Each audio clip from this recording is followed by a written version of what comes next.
Olá, meus amigos Henrique Miranda, Fábio Kinusti, companheiros da Casa Espírita Pedro II e principalmente aqueles que nos ouvem, aqueles que nos acompanham pelo programa Isso é Papo de Espírita. É uma grande alegria me dirigir a cada um de vocês. A nossa proposta é deixar uma mensagem de esperança, é permitir que as luzes do Evangelho de Jesus nos permitam ter um excelente ano de 2021.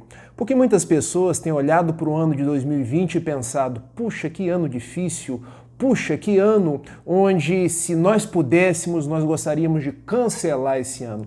Mas, em verdade, o ano de 2020 foi um ano de muitos aprendizados, foi um ano de muitas conquistas, foi um ano onde, em tese, nós testamos a nossa fidelidade a Jesus, ao Evangelho, e nós pudemos modificar muitas coisas na nossa vida, a começar pela nossa capacidade de desenvolver esperança. Eu gosto muito dessa palavra esperança e muito de uma outra palavra também chamada gratidão.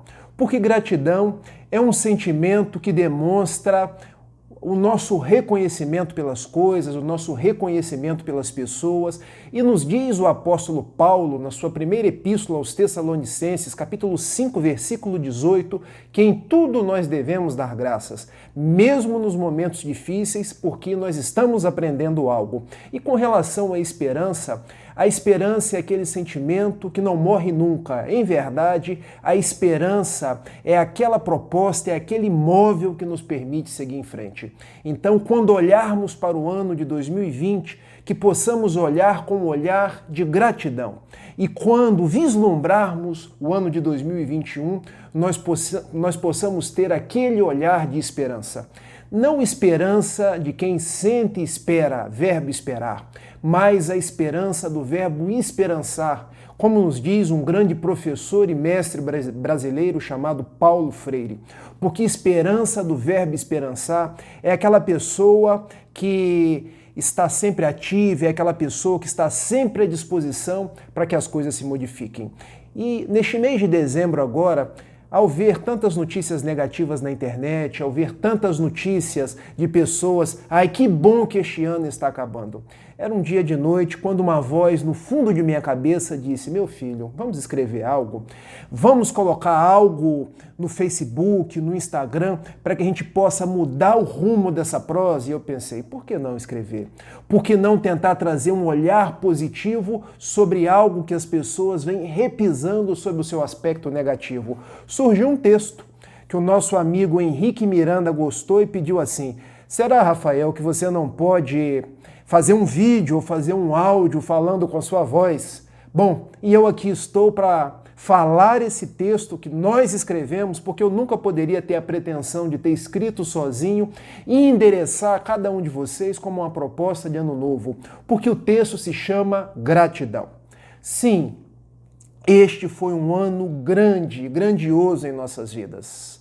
Como crescemos, como adquirimos força e experiência, mas, sobretudo, como aprendemos a valorizar cada momento em nossa existência. Sem o martelo que a estilhaça, a pedra não se faria útil à construção. Da mesma forma, nós, sem as bênçãos das dores e dificuldades, não conseguiríamos edificar o altar do amor em nossos corações. Dessa forma, se pessoas queridas partiram, agradeçamos pelo fato de que elas não morreram, apenas retornaram ao nosso verdadeiro lar, onde todos estaremos um dia. Se perdemos o emprego, agradeçamos pelo fato de não nos faltarem mãos e pernas que nos possibilitem outras formas de subsistência.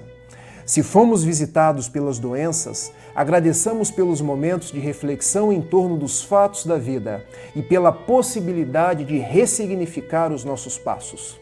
Se as dificuldades econômicas nos visitam, é tempo de agradecer e repensar os nossos reais valores. Afinal, onde está o nosso tesouro? Naquilo que somos ou naquilo que temos?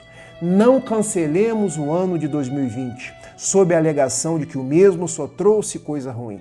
Façamos exatamente o inverso, que possamos agradecer este ano e aproveitar para cancelar os vícios, a falta de perspectiva e a escassez de valores nobres. Sigamos em frente, exercitando a gratidão como um dos mais belos sentimentos, o eixo de ligação com o Pai que nunca nos deixará sós.